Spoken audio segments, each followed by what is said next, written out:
Welcome to another episode of our Founders Podcast. I'm your host, Ash, and this is a show where I interview proven founders and industry experts who share their stories, strategies, and insights to help you build, launch, and grow your business. In this episode, I talk to Dan Hafner, the founder of Dapper Mobile's apps. Dan is an expert in app development and digital strategy and has honed an uncanny ability of distinguishing the promising idea and not so good one.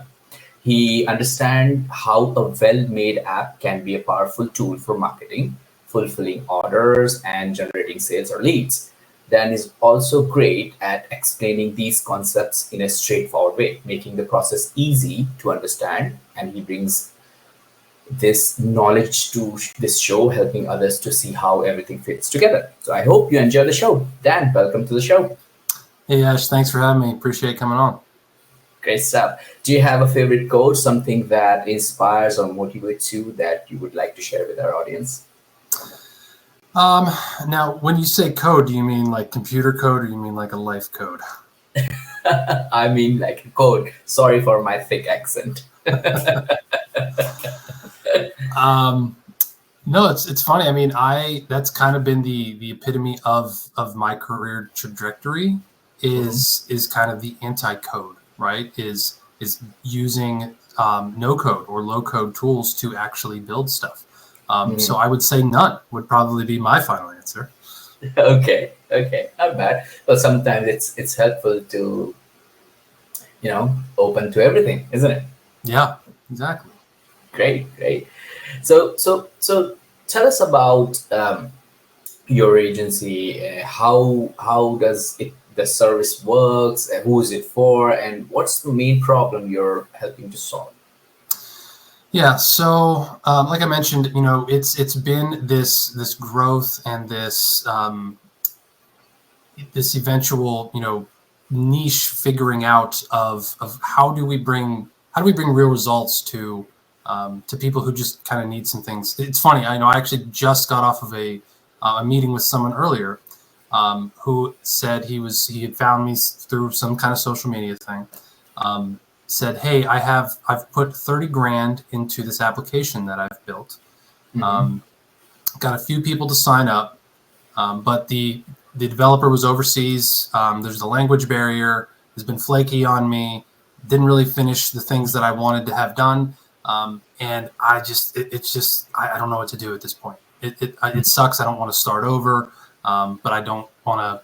I don't know. A lot of people say I don't want to dive into the code and do this, and it's a puzzle and it's a mess. And so the poor guy, I mean, like I could see it in his face. He was very frustrated. He was very overwhelmed and very kind of like defeated already.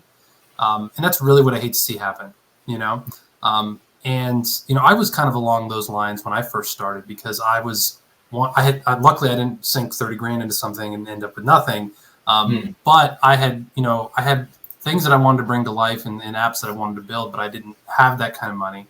But I also didn't know how to code, right? So I figured out this way of, hey, there's all these cool no-code tools out there. There's these drag-and-drop platforms that allowed someone like me who was not, versed in these types of things to be able to bring that to life and actually promote that and launch that and monetize it and grow it, right?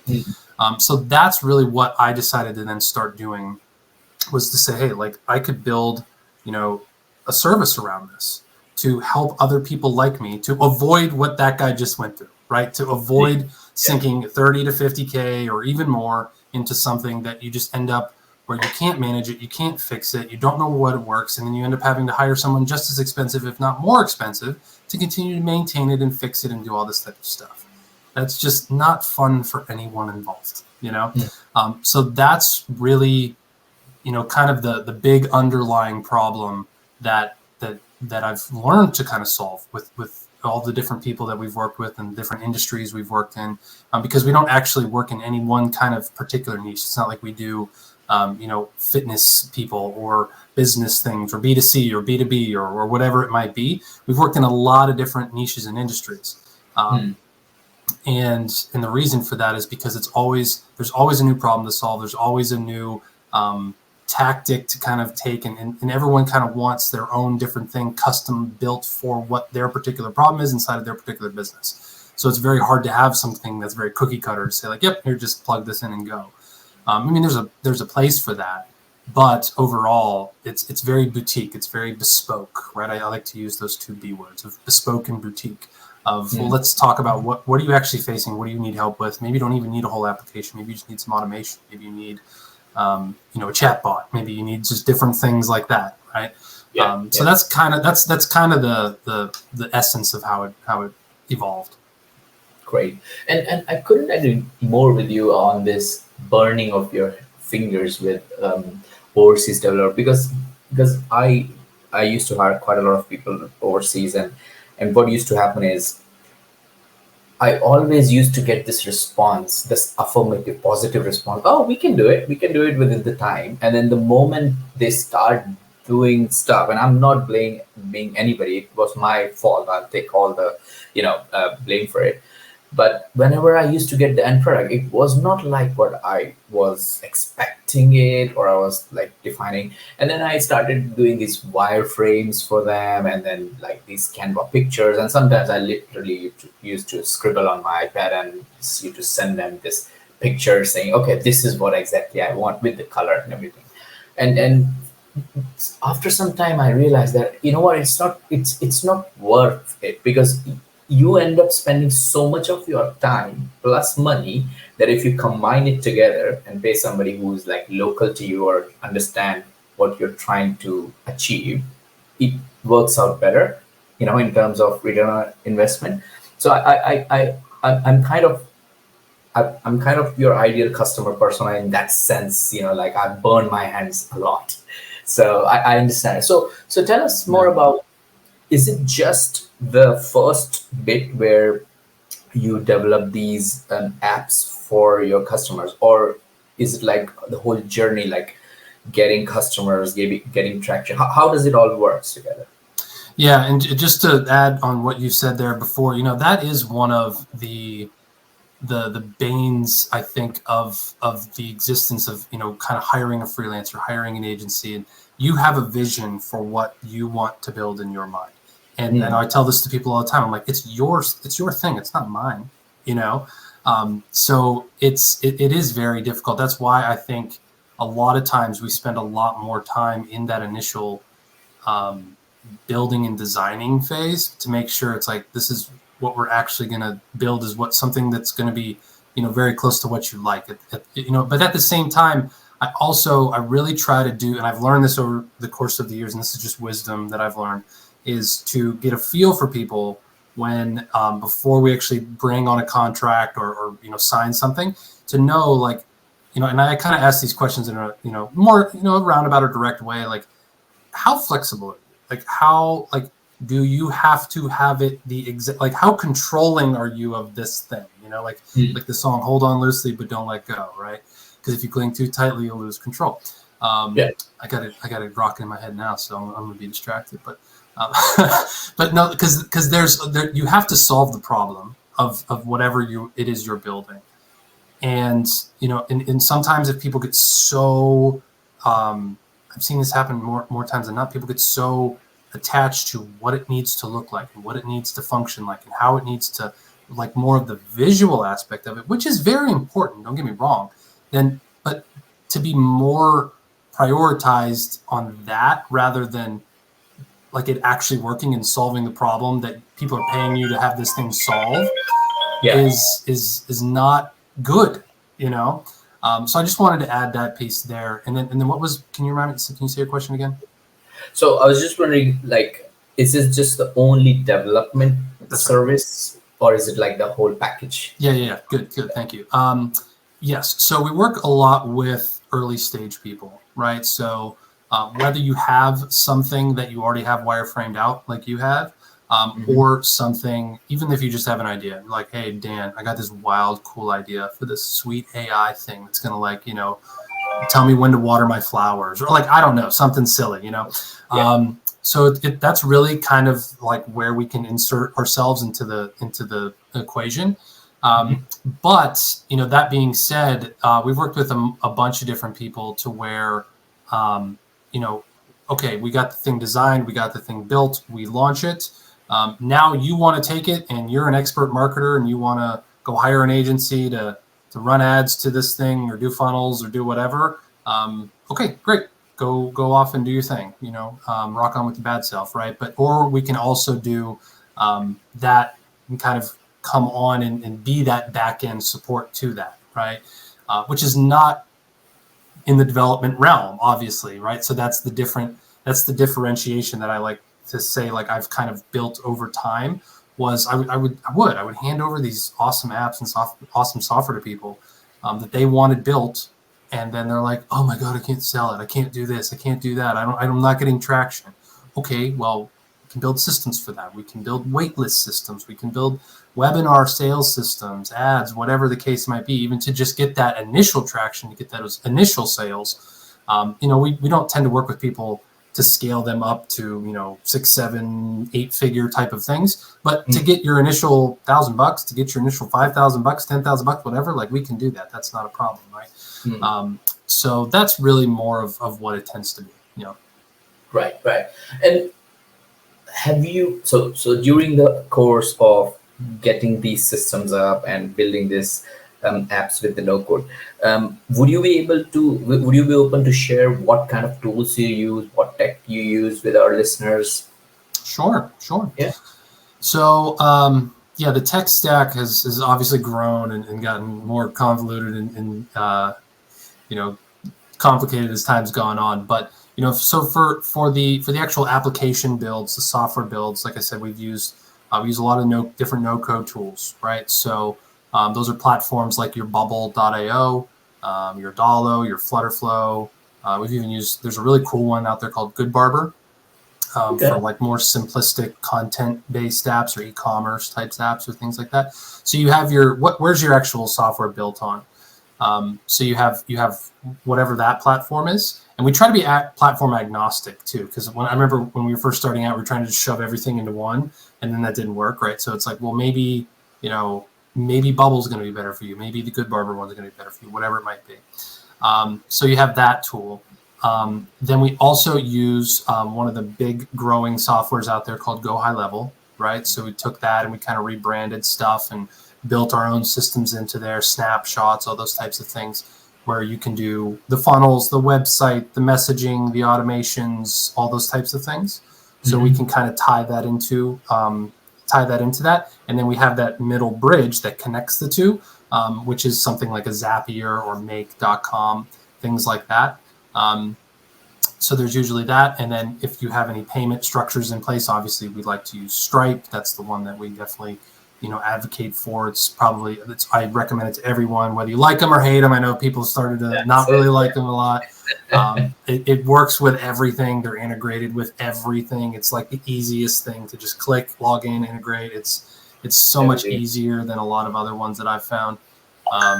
So that's usually the payment one. And then, outside of that, there's a lot of different things that you can go, is whether you want to have a certain, email client or a certain other funnel client or whatever you want to have, text messaging things or whatever, that is kind of up to you. But those are really kind of the 4 backbones of what we use for it. Got it. Okay. And I want to go more into understanding, like, have you been doing this all together, since from your early stage of life? But before we go into that, would you be able to share more about what's the quickest you have built an app for someone? Like, just sharing, you don't have to share the customer's identity, just the idea of it, how fast it got to production. For example, let's say day 1 the customer contacted you, and day 30 it went live. And then what was the process you took from the first call to getting to the production?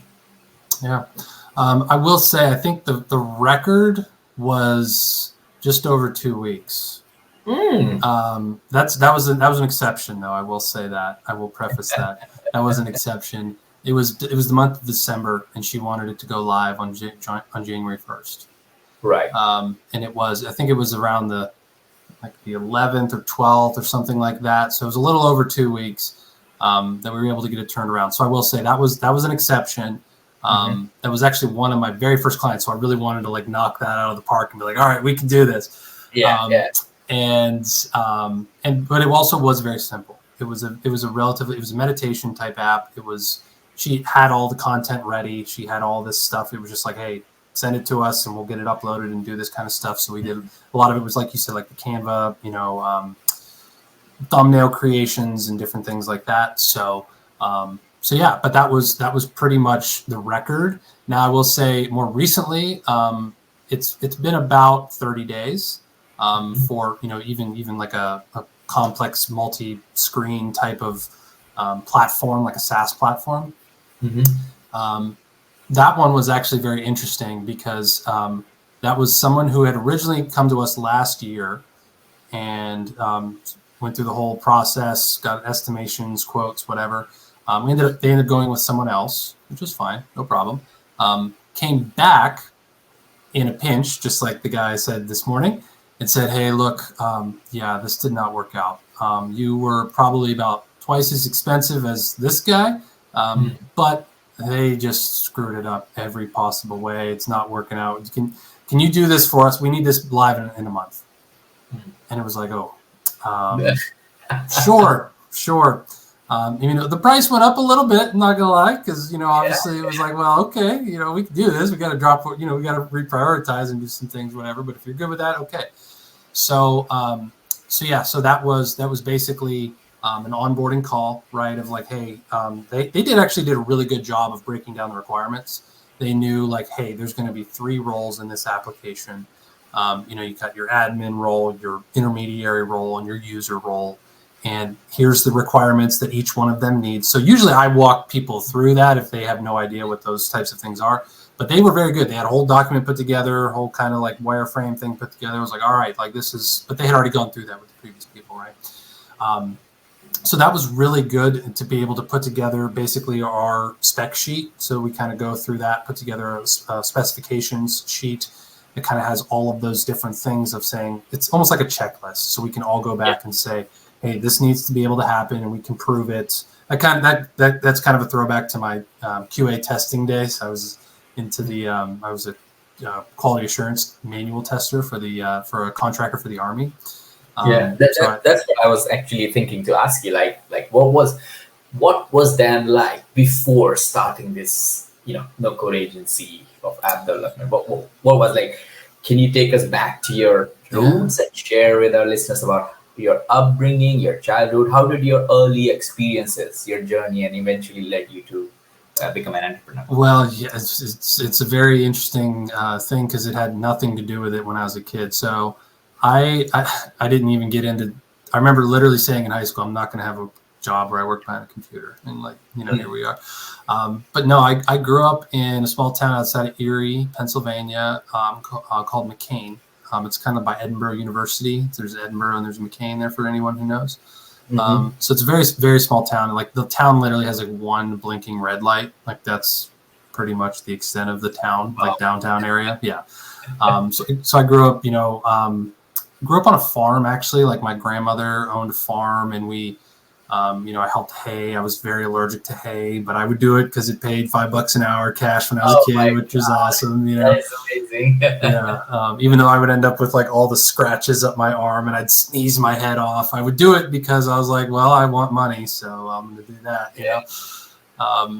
But yeah, so then I played sports my entire life. I was much more of the jock personality rather than like the bookworm type of person, But in high school, I definitely was like I've always kind of been that way, and I think that's kind of contributed to my success now in this day and age. Is like I could kind of get along with everyone. Like I could go and hang out with the football guys, but then I could go and hang out with my other friends that didn't play football, and then I could hang out with just all the different cliques that kind of happen in high school. Like I could kind of talk and hang out with pretty much anyone, and I've kind of seen that carry over into my career and into my, jobs that I had before this. And I've always just kind of been able to be a people person and just kind of talk with whoever and get along with whoever. So yeah, I won a state champ. We won a state championship in football. One of my years in high school, that was really cool in Pennsylvania. But then I went to college, and I originally was going to go for teaching. That was my original idea. I was like, I'm going to go be a teacher and then be a football coach. Like that's what I wanted to do. And then my freshman year, I took a couple of teaching classes, and I was like, no, I don't really want to do this. Especially because like at the time, you know, it was, well, I mean, this was 10, 12 years ago, 12, 13 years ago. And at the time I was like, man, the teaching career did not seem like the way I wanted to really go. Now I mean, more power to teachers if you are a teacher. And I guess I kind of got scared off, and I never really learned to like think for myself about it for a while. But it kind of threw me into like a little bit of chaos. I didn't really know what to do. I ended up majoring in political science at the school I went to, of all things, and I kind of knew that was going to be a little bit more of a generalized thing that I'd be able to use. But I'm glad I did, because I really learned a lot around politics, how the government works, how the different three branches of this country work, and all this stuff. And that's carried over for me, because I love to pay attention to all the things going on in the country and the politics, and it's almost like a side like hobby for me to just kind of pay attention to those things, because I've learned so intricately how things work, and like how it all, it's fascinating to me, you know. But yeah, I met my 2 weeks before I graduated there, I met a girl, and we started dating, and she eventually became my wife. We were long distance for a couple of years. She was a year behind me. But I moved to Washington, D.C., I actually did a really cool job there for a while. I was a background investigator. So I got to go to like big, cool, like, I got to go to the State Department. I got to go to the Pentagon a few times, like really cool places. That was really fun. Nice. And then my wife, she's in the medical field. So I moved, kind of to be with her. And then we moved every few years. She would, be in med school, and then she'd have residency and then fellowship. And now we're here with, she's finally graduated from that stuff and is an actual doctor. But that also kind of led me down this path of every time we moved, it got very hard to hold down employment. So then I eventually was like, hey, I got to figure it out and do something on my own. And that's kind of how this whole thing got started. Was I had built that thing while I was fully employed, my very first application, and then realized like, hey, this is a really cool thing. Like I could maybe do this for money someday. And then kind of started that as I was going, and then eventually got to a point where I was like, oh, like I could actually, kind of quit and do this full time. So that was kind of my, my turning into that. But actually when I left DC was the first time when I got into the tech field, because I knew somebody from where I worked in DC that knew someone in Blacksburg where we were living, where my girlfriend at the time was going to med school. And I got like a customer support job. It was just like answering phones, resetting password, clearing cash, doing that kind of stuff. And eventually moved up to a job where I was on the quality assurance software team there. And that's kind of how I got my start into software. And I started learning about web apps and responsiveness and testing and checklists and Jira and, software development life cycles and those types of things. Sprint meetings, all that stuff. So that's kind of what I've also based a lot of what I do on that experience as well. So that's my my very long-winded background. Yeah. Well, the interesting bit is I picked up two things which is very important for any entrepreneur. Number one is you mentioned that you were good with people. You were more inclined towards, you can talk to anyone, you can be in the comfort zone where they can feel comfortable also. And the other bit is, there was a saying like, your need is the biggest innovator. If you have something which you require in your life, for example, you've been moving from one place to another, so it was your life's need that you needed to find a way of generating money, kind of an employment which doesn't rely on a location. So these like I think these are the two fundamental pillars of your life, where it took you from A to B, where you are right now, isn't it? Yeah. So that's interesting. So take us through, okay, time for sharing some secrets. How do you generate leads, and how do you suggest your customers to generate leads? and then also different strategies you implement in order to get all these customers. So we all know software spectrum is so jammed right now. Like you turn your head left and right, and you will be software engineers, programmers everywhere, right? Now, there are people who are very good with tech, and there are people who are very good with sales. There are two kind of people, but there are few people who understand both, a bit of both. I'm guessing that you kind of, you know, in that kind of segment. Yeah. Is that correct? Mm-hmm. And how do you do that? So you're asking like just kind of how I generate leads and how I've been able to keep that going. Yeah. Yeah, Well, I'll yeah. take you through the evolution because when I first started, I had I had started a podcast like several years before when I was still full-time employed and stuff like that. And that was actually how I originally got my very first people. Was just by I was just cranking through my podcast. I would do self episodes and then I would do interview episodes. And then towards the end of interviews, almost like what we're doing here, people would get to talking or beforehand or whatever, and I would tell people kind of what I did, and it was like, oh, that's interesting. I want to know more about that. And then even if they didn't become a client or whatever, they knew someone who knew someone, and then that would kind of lead. So a networking effect, word of mouth effect, right? Yeah. I also in the beginning I did a lot of just Zoom networking stuff. It was the year of COVID when I started, so there was all these Zoom networking things. I'll be the first to admit, even to this day, if I get on a Zoom networking call, I'm not very good. Like I still like everyone, you have that like tell us your thing in 30 seconds, and like I always struggle to like distill it down and be like that.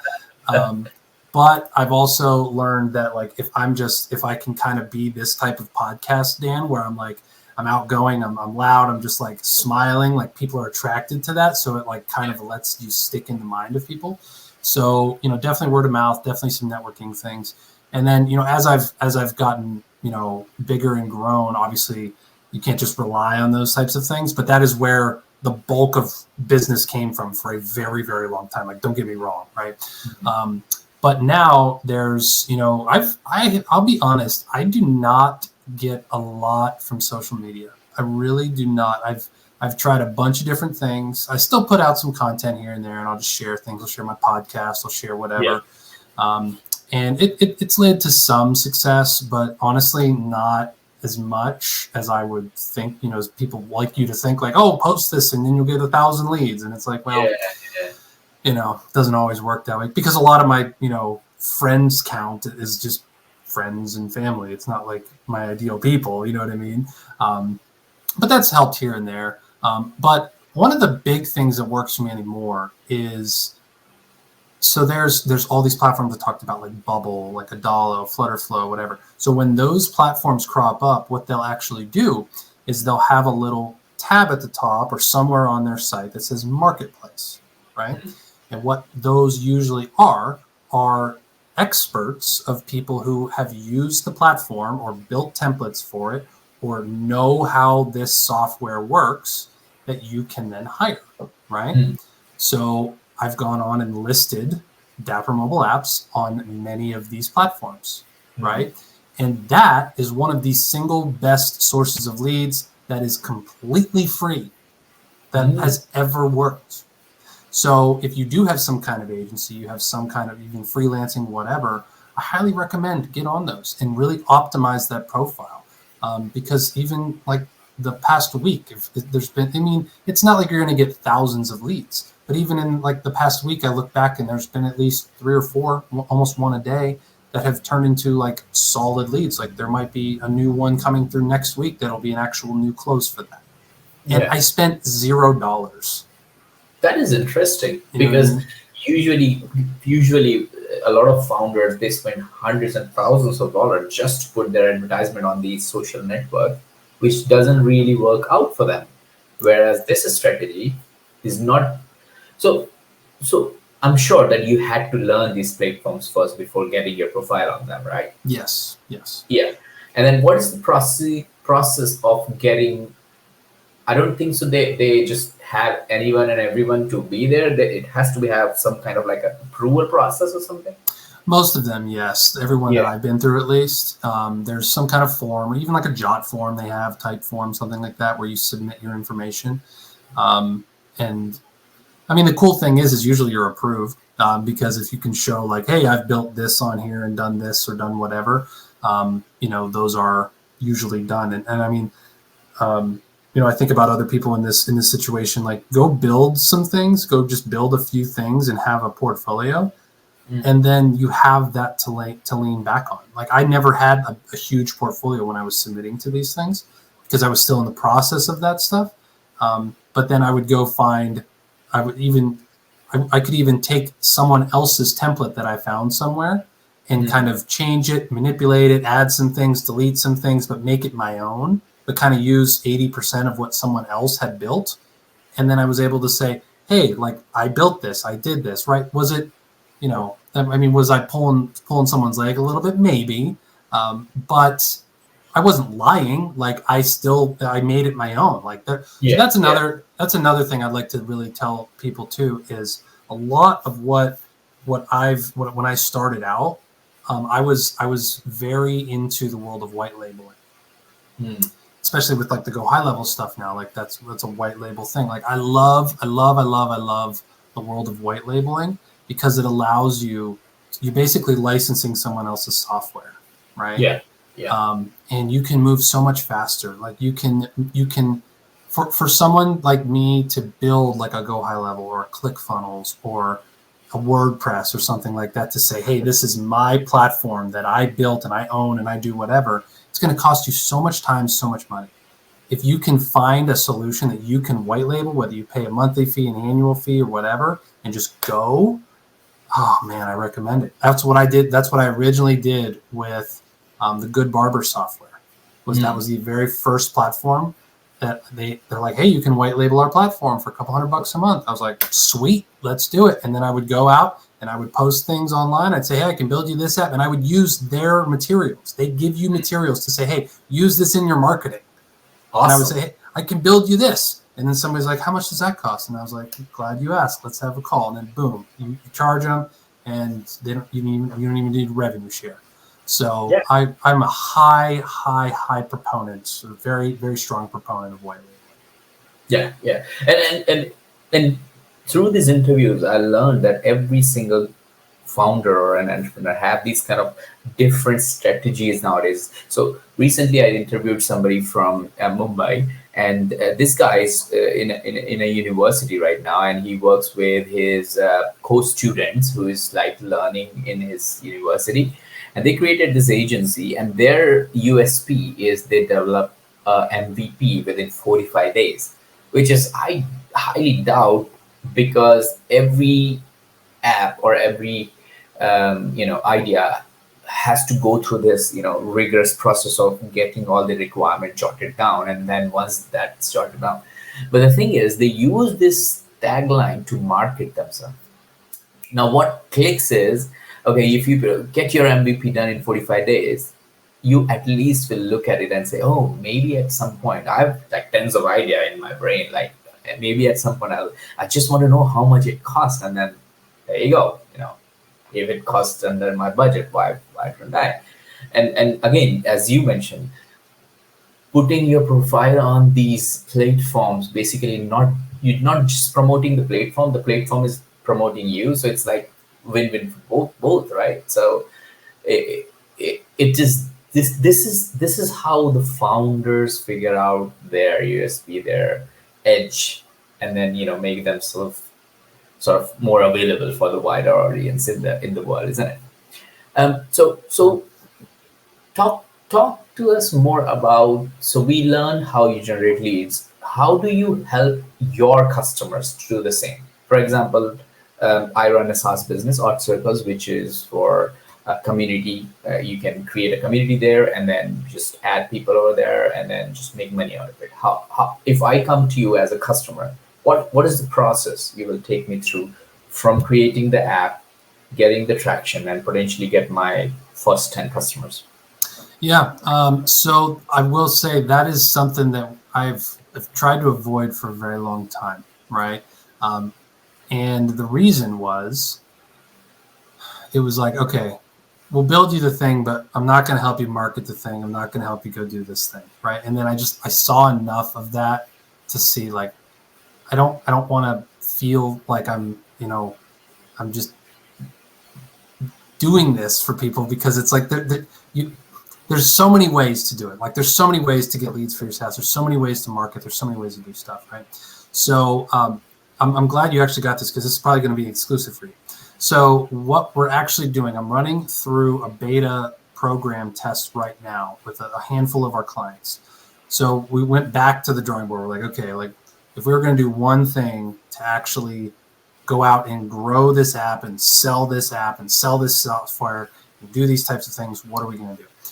So we're actually putting together this thing called the App Growth Pilot, AGP, right? And really all that it is a webinar system. That's all it is. And it's really meant for that initial start, just a way to sell your application, to market it, right? And this really works better for more SaaS. Like if you have an app, if you have like an actual app on the App Store or something like that, it's a little more complicated. We can kind of work around that. You can do like annual sales, lifetime sales, monthly sales, things like that. But that's been actually really cool. That's been really fun, and it's been working so far. So we're getting ready to, like I said, we're in a kind of a closed beta right now to see if this actually works, which it is working. So we're probably going to offer just like an entire cool, like A to Z, soup to nuts platform or program of like design, build, launch, market, app growth pilot. Let's go. Let's make some money, right? So that'll be probably coming this fall. But another thing that really works, and we've done with a couple of people, is a waitlist system, a very simple waitlist system, which can literally be a pop-up widget, a very simple web page that you can go out there and promote. Say, hey, I got this cool new thing coming. If you want to get on a wait list or early access beta list, go sign up here, right? And it can literally be that simple. Like that's worked very well for a lot of our people, and it seems so rudimentary, but it really is effective, because they can grow lists of hundreds of people. So then when you launch, you're not cold launching. You're not just like, hey, I'm just putting this out there. Anyone who thinks this is cool, you have a list of like 500-600 people maybe that said, I'm actually interested in this when you tell me. So you can curate an email for that. You can curate social media posts for that. You can actually send them and control where they go. Say, hey, go here and check this out, or go here and buy this thing, right? So even something like that works really, really well. Got it. And this is brilliant, because I myself, when I was starting with the app, I put this waiting list, and I got not many, maybe less than 80-ish people who registered for it. But out of these 80 people, I got like 20-ish people who upvoted me on Product Hunt. So, that got high in there. And then I made around 6 or 7 sales for like a lifetime license, because I was just giving the lifetime license for the people who were like early signed up with me. So that was not a bad start for somebody who hasn't done any marketing, right? Yeah. So that was good. So could you share a compelling story or a case study that highlights how your agency leveraged the solution to achieve the success and solve your customers' key business challenge? Like, I would love to hear something specific related to an app or a platform. Yeah, there's a few. One I love to tell is the very first client we ever had. And it is an app called Feel for Your Life. And it was published and is run to this day by a lady named Jessica. And her story was pretty incredible. So she ended up finding some breast cancer lumps through like a self-exam, through like a self-check that doctors had missed, right? So she became this very big advocate for like, hey, women, like you should really give yourself exams because sometimes sonograms miss things, doctors miss things. So like check yourself, right? So her idea was to build this app that just teaches, it's a resource app basically is what it is. And it's just teaching women around how to properly do this type of stuff, different things that are coming out in the news, different any kind of resource you could possibly think of in a community inside of that place, right? Hers, I mean, I will say I can't take all the credit for the marketing because she came from a world of marketing, like full-time marketing type of job. I mean, she went from 0 to 5,000 users in about 3 weeks. Wow. Yeah, it was wild. It was, and she's up. I mean, she's up over 10,000, I think, like monthly active users right now. Wow. So it's been pretty incredible. And I've actually not done a whole lot, so I can't even take a lot of credit for that. But I know she actually does a lot of what I call guerrilla marketing. She literally goes around she bought all the different physical things like the banners and tablecloths and little giveaway keychains and all kinds of stuff. She'll go up and set up tables in the malls or at conferences or at events or in the park or wherever, and she'll just hand out stuff with a little QR code, scan to download the app. And that has really worked for her. Just like different things, you know.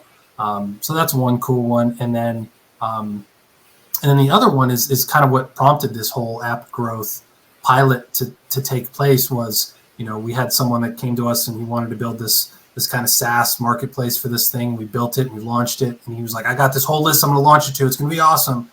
And he made like one sale off of this cold email list that he had got from someone.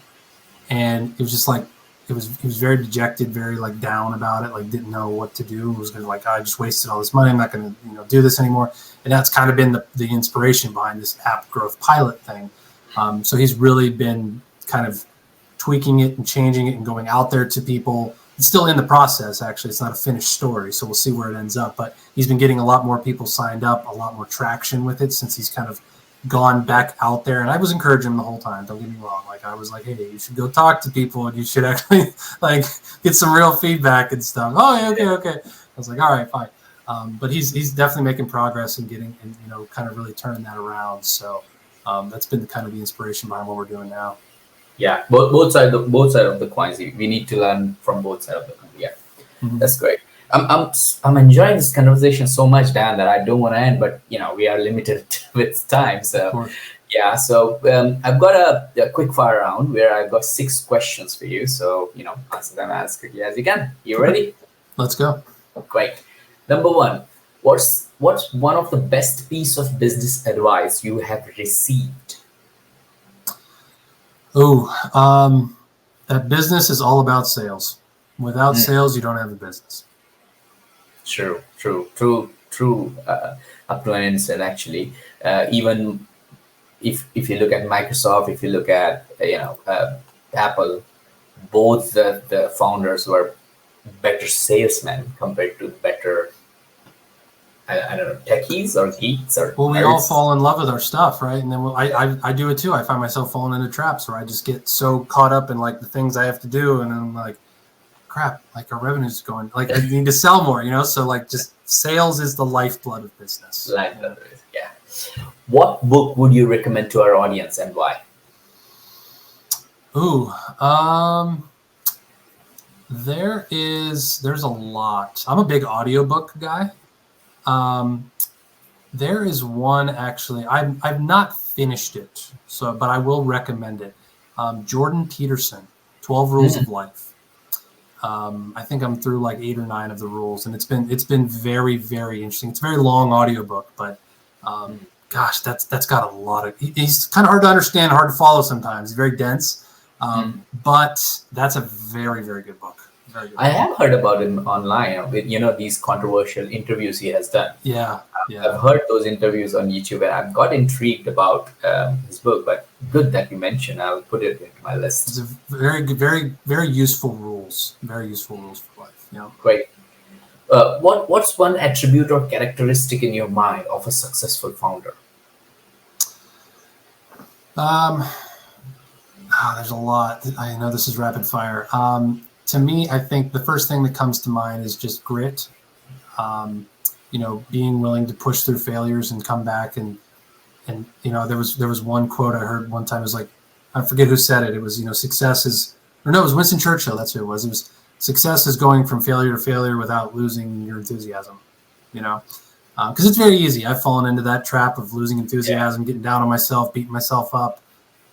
So the successful founders, I think they're able to take feedback with clarity and not take it personally, and Yeah. actually be like, oh, okay, I see why nobody liked this or this didn't work. So moving forward with that type of grit and resolve, without taking it personally. Yeah.